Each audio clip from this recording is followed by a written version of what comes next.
Guys, this is Chandni and you all are watching me on study with Chandni में। आज हमें पढ़ना था पेंशन का कैलकुलेशन कैसे करते हैं उसके बारे में। हम ऑलरेडी पेंशन के क्वेश्चन से डील कर चुके थे, क्वेश्चन नंबर 4.41 एंड आपको मैंने होमवर्क दिया था 4.42। हाँ जी, 4.42 ये वाला होमवर्क दिया था मैंने आपको। आपने आई एम श्योर कर लिया होगा। जिन बच्चों ने नहीं करा, मैं करूँगी तो आप चेक कर लेना कि कैसे आपने सही करा है या गलत करा है। सबसे पहले हम क्वेश्चन पढ़ते हैं। क्वेश्चन में क्या लिखा है?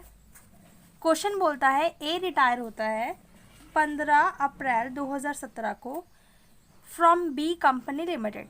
ही was entitled to a pension.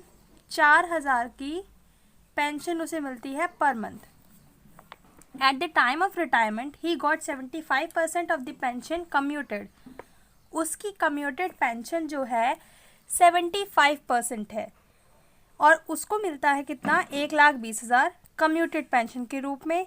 हमें compute करना है taxable portion of commuted pension if he is entitled gratuity and if he is not entitled gratuity।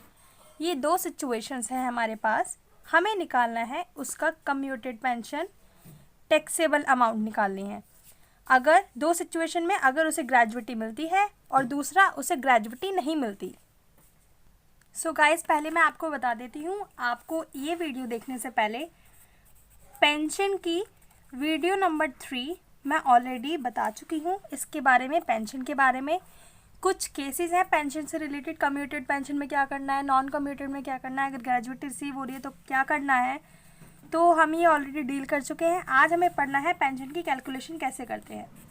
तो पेंशन की कैलकुलेशन के लिए हमने जो क्वेश्चन पढ़ा है 4.42, उसमें हमें बताता है जो ए है पर्सन, वो रिटायर होता है 15 अप्रैल 2017 को और उसको पेंशन मिलती है कितनी? हाँ जी, 4,000 पर मंथ उसका पेंशन मिलती है और उसका कम्यूटेड पोर्शन है 75%। कम्यूटेड परसेंट कितना? 75% और उसके रिगार्डिंग उसे अमाउंट मिलती है 1,20,000। हमें टैक्सेबल पोर्शन निकालना है। हमें फाइंड करना है, क्या फाइंड करना है हमें? इफ रिसीव ग्रेजुइटी और if not receiving, if not receiving gratuity. Okay, तो हमने ये देख लिया। सबसे पहले हमें निकालना है ग्रेजुइटी का 75%, क्योंकि हमें पता है पेंशन के टाइम पर हमें 100% चाहिए होता है, कम्यूटेड वैल्यू का 100% चाहिए होता है। हमें गिवन है 75%। 75% से हम 100% कैसे निकालेंगे देखते हैं। 100% ऑफ कम्यूटेड वैल्यू। हम यहाँ पर कोई भी शॉर्ट फॉर्म यूज़ नहीं करेंगे, बिकॉज ये हमारा जो काम है ये हम पेपर के रिगार्डिंग काम करेंगे, ताकि जो एग्जामिनर है वो आपका क्वेश्चन देख करके एकदम खुश हो जाए। इसलिए तो पूरा लिखना है, CV नहीं लिखना किसी को, कम्यूटेड वैल्यू। तो इसका कैसे करेंगे? 1,20,000 अमाउंट है हमारे पास 75% की और हमें निकालना है कितना? 100%। तो ये आएगा, तो जो हमारा आएगा वही कैलकुलेटर साथ में लेके बैठेंगे आप सभी। 1,20,000 डिवाइड बाय 75 इंटू 100। हमारी अमाउंट आई है 1,60,000। ओके, तो अब हमें देखना है, ठीक, अब हम देखेंगे A part. If he is receiving अगर उसे रिसीव होती है ग्रेजुइटी तो हम कैसे करेंगे? हमें क्वेश्चन में बोला था कि हमें 1/3 ऑफ 100%, 1/3 ऑफ 100% ग्रेजुइटी का निकालना था, कम्यूटेड वैल्यू का। तो हमारी 100% कम्यूटेड वैल्यू का कितना आया? 1,60,000। हम करेंगे 1/3 ऑफ 100%, 1,60,000। ये आया हमारा 53333 6.33। इफ़ नॉट रिसीविंग ग्रेजुएटी में क्या करेंगे, हमें निकालना होता है 1/2 of 100% of commuted value, 1/2 of 1,60,000।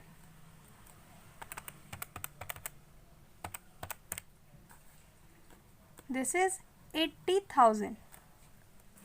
अब देखेंगे टैक्सेबल कैसे निकालते हैं हम। रिसीविंग, कितना रिसीव हुआ हमें यहाँ पर, हमें यहाँ पर पहले बोला गया था कि हमें कम्यूटेड पेंशन का रिसीव होता है 1,20,000, तो यहाँ पर रिसीविंग आएगा 1,20,000। रिसीव कितना हुआ 1,20,000, एग्जाम्प्ट कितना हुआ 1 2 3 4, चलिए 1,20,000 माइनस 5 2 3, ये आया है हमारा 6,6,6,6,7 66,667 अमाउंट। तो इतना अमाउंट हमारा क्या होगा, टैक्सेबल। और अब हम यहाँ निकालेंगे कि हमारा टैक्सेबल कितना है। Receiving minus exempt, okay, receiving 1,20,000 and exempt कितना 80,000, कितना आया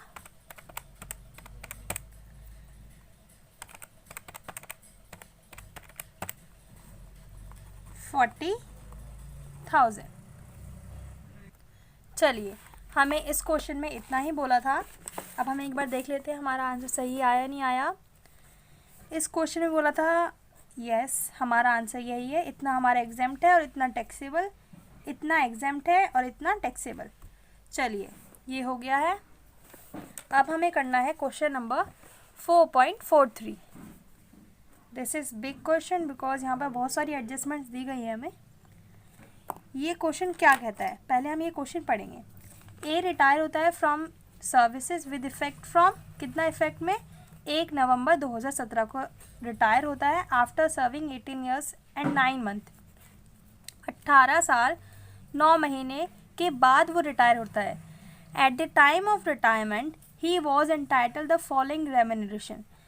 eight the time of retirement उसे इतना मिलता था, क्या मिलता था उसे, salary 25,000 per month, dearness allowance 20% of salary, 60% हमारा क्या है forming part. On the retirement he received a sum of 6 lakh as a gratuity. He was entitled pension, कितना मिलता है उसे pension 12,500 per month with effect from 1 November को मिला था उसे 12,500। From 1 January he got 60% of the pension commuted, उसने 60% अपना कम्यूटेड कर लिया था एंड रिसीव करता है वो उसके रिगार्डिंग 7,50,000 कम्यूटेड पेंशन में। अब हम क्या करेंगे, इस क्वेश्चन में निकालना है हमें ग्रॉस सैलरी। तो इस क्वेश्चन में आया है हमारा थोड़ा ग्रेजुएटी का पोर्शन। ग्रेजुएटी का पोर्शन के लिए आपको सबसे पहले video 1 and 2 deals about the gratuity, how to calculate gratuity and what is the theory and the basic calculation of gratuity in the video number 1 and 2। जैसा कि हमें इस क्वेश्चन में बोला है, इसे ग्रेजुएटी मिलती है, यहाँ पर ग्रेजुएटी मिलती है इसे 6 लाख की। तो इसके लिए वो हेल्प करेगा आपका, क्योंकि यहाँ तो हम डिस्कस करेंगे नहीं, थोड़ा लिटिल बिट अबाउट हम डिस्कस करेंगे इसमें, बिकॉज आपका इस क्वेश्चन में है पार्ट, बट आपको मोर क्लैरिटी के लिए आपको ये देखना चाहिए। चलिए अब हम स्टार्ट करते हैं क्वेश्चन नंबर 4.43। अब ये पेज नंबर है 85 पर, और हाँ जी, ये हम थोड़ा मैनर से कर देंगे काम तो अच्छे नंबर मिलने के चांसेस बढ़ जाते हैं। टीचर थोड़ा दया करेगा आपके ऊपर, तो थोड़ा प्यार से काम करना।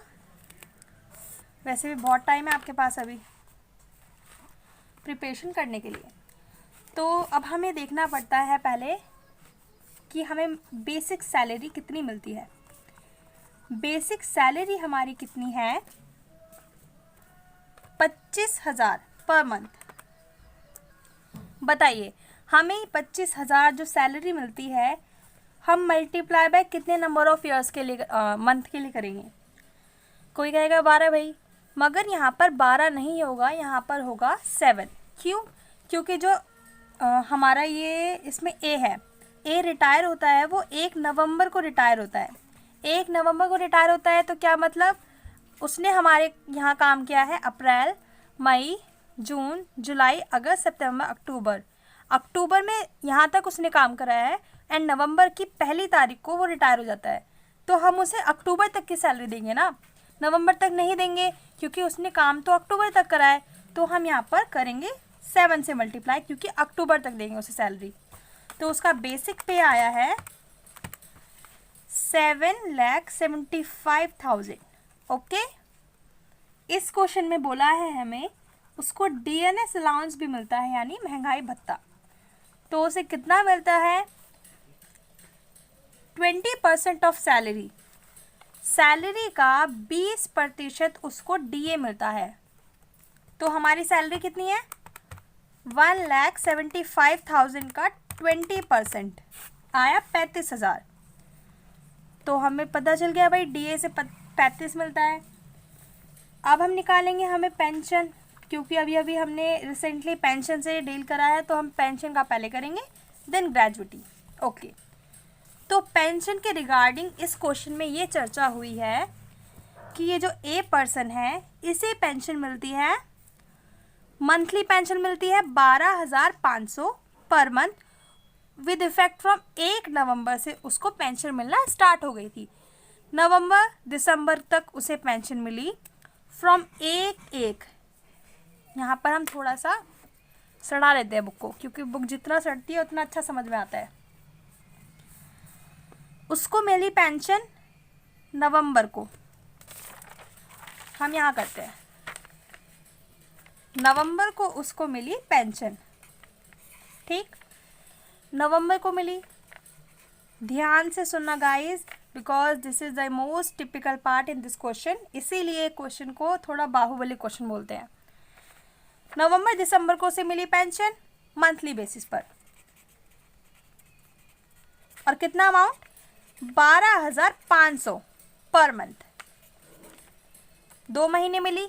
उसके बाद 1 नवंबर के बाद कंपनी ने बोला आपको मिलेगी क्या?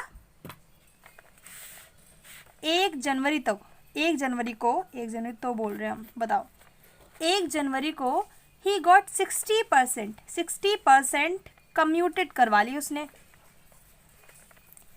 1 जनवरी को उसने 60% कम्यूटेड करवा ली, जिसकी वैल्यू थी 7,50,000। अब यहाँ सारा केस धीरे धीरे करके समझ में आएगा। नवंबर दिसंबर की पेंशन मिल गई मंथली बेसिस। चलिए, हमें देखना है थोड़ी सी कैलकुलेशन, क्योंकि कैलकुलेशन बहुत इम्पॉर्टेंट होती है। हम यहाँ लिखेंगे कैलकुलेशन रिगार्डिंग किसके? पेंशन के, और ये है हमारा वर्किंग नोट 1।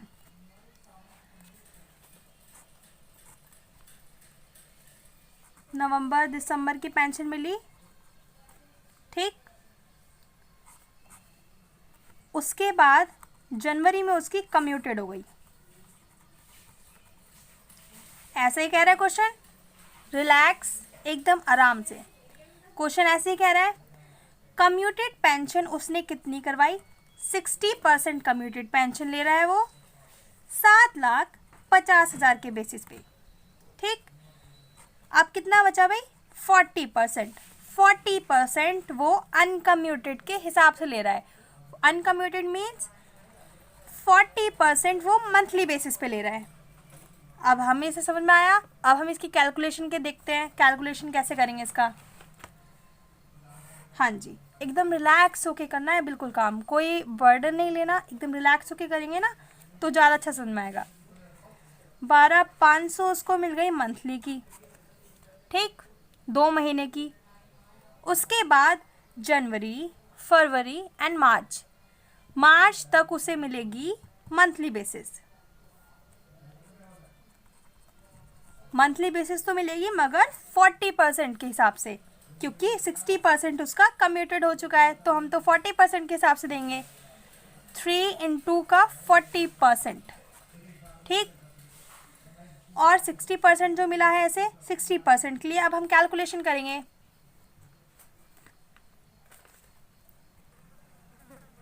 ठीक, ये बोल रहा है क्वेश्चन, इससे मिलती है ग्रेजुइटी। ग्रेजुइटी मिलती है तो हमें पता है मतलब ग्रेजुइटी मिलेगी तो 1/3 of commuted value, 100% of commuted value, and 1/2 of 100% of commuted value. Gratuity मिल रही है तो इसलिए हम क्या करेंगे, 1/3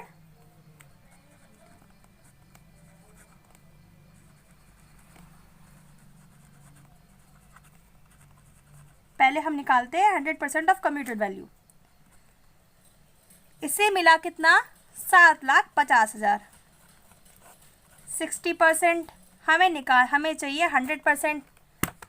स्पीड, मेरी स्पीड थोड़ी कम हो गई, डिवाइड बाय 60 इंटू 100, 12,50,000। वाह भाई क्या अमाउंट मिली ऐसे, 12,50,000 आई हमारी 100%। हम निकालेंगे एग्जेम्प्ट अमाउंट। अब कितना है, 1/3 of 100% of commuted value. 100% of commuted value कितना है, 12,50,000, ठीक। उसका 1/3 करा तो भाई आंसर आया 41666। 1 2 3 4, 4 बार 6 है भाई, यहाँ पर 0.7 ले लेते हैं, ठीक।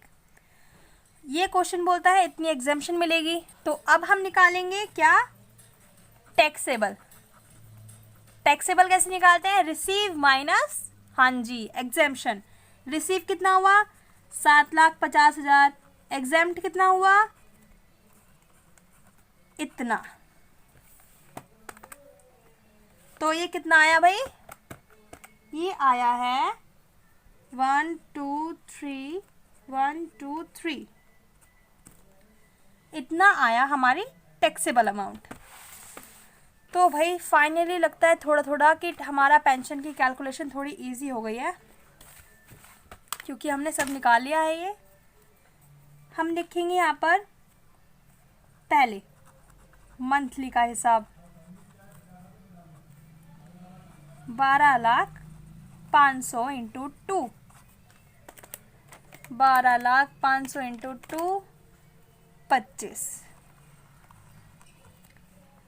आया। यहाँ पर कितना, 40% ऑफ मंथली बेसिस का, 12,500 इंटू 3 इंटू 1/, नहीं हमें तो 40 चाहिए था, तो अब इसे निकालेंगे 12,500 इंटू 3 का 40%, 15,000, ओके। और जो हमारा क्या आया, 60% ऑफ कम्यूटेड वैल्यू, कितना आया, 1 2 3 1 2 3। चलिए, ये बस कैलकुलेशन जो हुई है वो हुई है रिगार्डिंग पेंशन। अब इसको थोड़ा टोटल कर लेते हैं, क्योंकि टोटल कर लेंगे तो इजी रहेगा। 3,73,033 जो भी है। चलो अब हम निकालेंगे क्या, ग्रेजुइटी।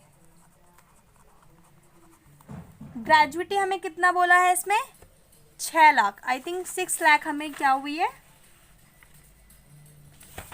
ये रही हमारी बुक, यहाँ बोलता है ये हमें 6 लाख कितनी हुई है रिसीव, सम ऑफ 6 लाख ग्रेजुइटी हमें रिसीव होती है।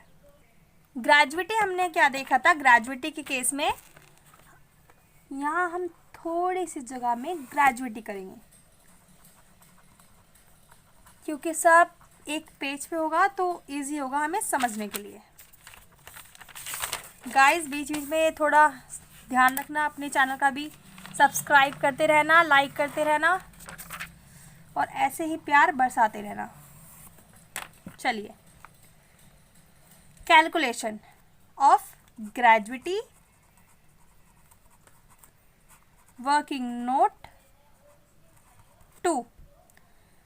हमें यहाँ देखना पड़ता है एक्चुअल रिसीव। गाइस सबसे पहले मैं बताना चाहती हूँ कि इसमें होता था कवर्ड नॉट कवर्ड वाला केस। कवर्ड हम कब लेते थे? जब हमें स्पेसिफिकली स्पेसिफाइड करता है क्वेश्चन, और नॉट कवर्ड जब लेते थे जब हमें क्वेश्चन बताए या फिर क्वेश्चन ने कुछ नहीं बोला, question is silent, then we will take the not covered gratuity. तो हम यहाँ पर लेंगे नॉट कवर्ड ग्रेजुइटी।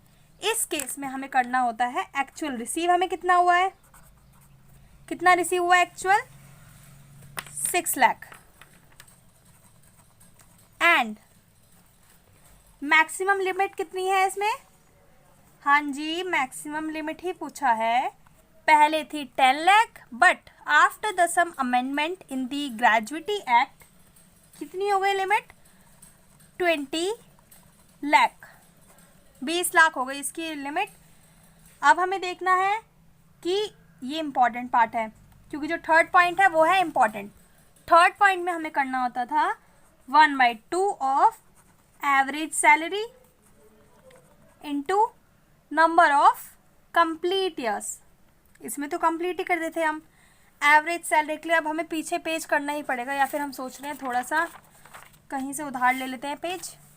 यहाँ पर average salary, guys average salary के लिए हमें बोला था कि 10 मंथ प्रीसीडिंग द रिटायरमेंट, मतलब 10 महीने पहले, रिटायरमेंट से 10 महीने पहले की हमें सैलरी चाहिए होती है, HRA सैलरी। HRA मतलब क्या होता है? हाउस रेंट अलाउंस कैलकुलेट करते समय हमें एक सैलरी की जरूरत पड़ती है। वो सैलरी हम यहाँ लेंगे और उसे डिवाइड कर देंगे 10 से, वो हो जाती है हमारी एवरेज सैलरी। अब हमने पहली वीडियो में कर चुके हैं, बट इस क्वेश्चन में है तो हम इसे समझेंगे। हमें चाहिए होती है बेसिक सैलरी प्लस DA का forming part plus commission on percent of sale. ठीक, उसको डिवाइड कर देते हैं हम 10 से। ये बात समझ में आई? हाँ जी आ गई मैम। अब हमें क्या करना है? बेसिक सैलरी हमें दी गई है 25 इंटू 10। क्यों करा 10? क्योंकि हमें 10 मंथ प्रीसीडिंग द रिटायरमेंट की सैलरी चाहिए होती है, इसलिए हमने 10 करा है। ये आया हमारा 2,50,000। हाँ जी ठीक। हम क्या करेंगे अब? DA का फॉर्मिंग पार्ट हमें इस क्वेश्चन में जैसा कि बोला गया था कि जो DA का फॉर्मिंग पार्ट है वो कितना है? 60%। 60% DA का फॉर्मिंग पार्ट कितना है? 60%। एंड DA कितना है? 20% ऑफ सैलरी। हमने 20% ऑफ सैलरी निकाला था 35,000। एक सेकेंड देखो भाई, हमने DA का फॉर्मिंग पार्ट कितना चाहिए? DA आएगा हमारा 20% ऑफ सैलरी निकालने से। यहाँ सैलरी कितनी दी गई है? 2,50,000। 2,50,000 का 20% करो स्पीड से, फटाक से। 2,50,000 का 20% आया हमारा 50,000। तो ये आया हमारा अमाउंट किसका? DA का। मगर हमें चाहिए forming part, only forming part. तो हमें करना पड़ेगा 60% ऑफ DA। इसका 60% करेंगे तो कितना आया? 30,000। तो हमारा फॉर्मिंग पार्ट कितना निकला?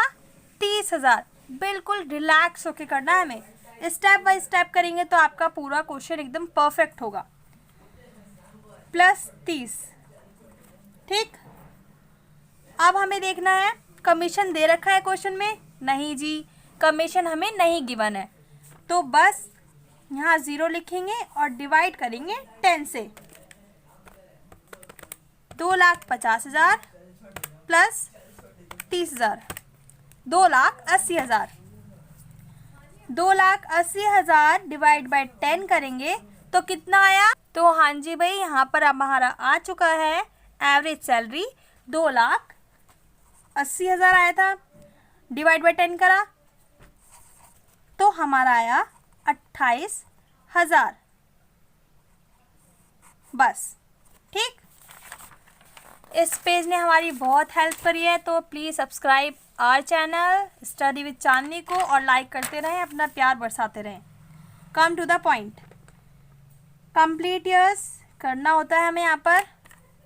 1/2 ऑफ एवरेज सैलरी कितना आया? हाँ जी बिल्कुल सही, 28,000 इंटू कंप्लीट ईयर्स। अब इसके लिए भी हमें बुक की हेल्प लेनी पड़ेगी। क्वेश्चन में साफ साफ बोला है 18 years and 9 month. Complete years कितना हुआ? मैं बहुत बार बता चुकी हूँ, कंप्लीट ईयर्स का मतलब होता है कि 9 जो है 9 पूरा होना चाहिए भाई, 12 मंथ होने चाहिए पूरा, तभी हम लेंगे उसे कंप्लीट ईयर्स। कंप्लीट ईयर्स कितना है? 18 ईयर्स, तो हम 18 से मल्टीप्लाई करेंगे। अब जो हमारा आंसर आया है इंटू 18, 2,52,000 इतना हमारा आ चुका है। और इस क्वेश्चन में अब ये ट्विस्ट है, हम इसमें से एग्जेम्पशन उतनी की ही देते हैं विच एवर इज मिनिमम। तो कितना मिनिमम है? 6 लाख कम है, 20 लाख कम है, या फिर 2,52,000 सबसे कम है ये, तो हम इसकी एग्जेम्पशन देंगे। चलिए, तो हमारे इस क्वेश्चन में हमें जो ग्रेजुएटी मिल रही थी वो ग्रेजुएटी मिल रही थी 6 लाख की। पहले हम थोड़ा अच्छे से कर लेते हैं। रिसीविंग अमाउंट कितना था हमारा? 6 लाख। बट एग्जेम्पशन कितनी मिली? माइनस करेंगे एग्जेम्पशन कितना? 2,52,000। तो टैक्सेबल अमाउंट कितना आया? टैक्सेबल अमाउंट आया 3,48,000। ये पूरा क्वेश्चन हमारा लगभग हो चुका है। बट लास्ट पॉइंट इज, हमें देखना पड़ेगा इसका टोटल।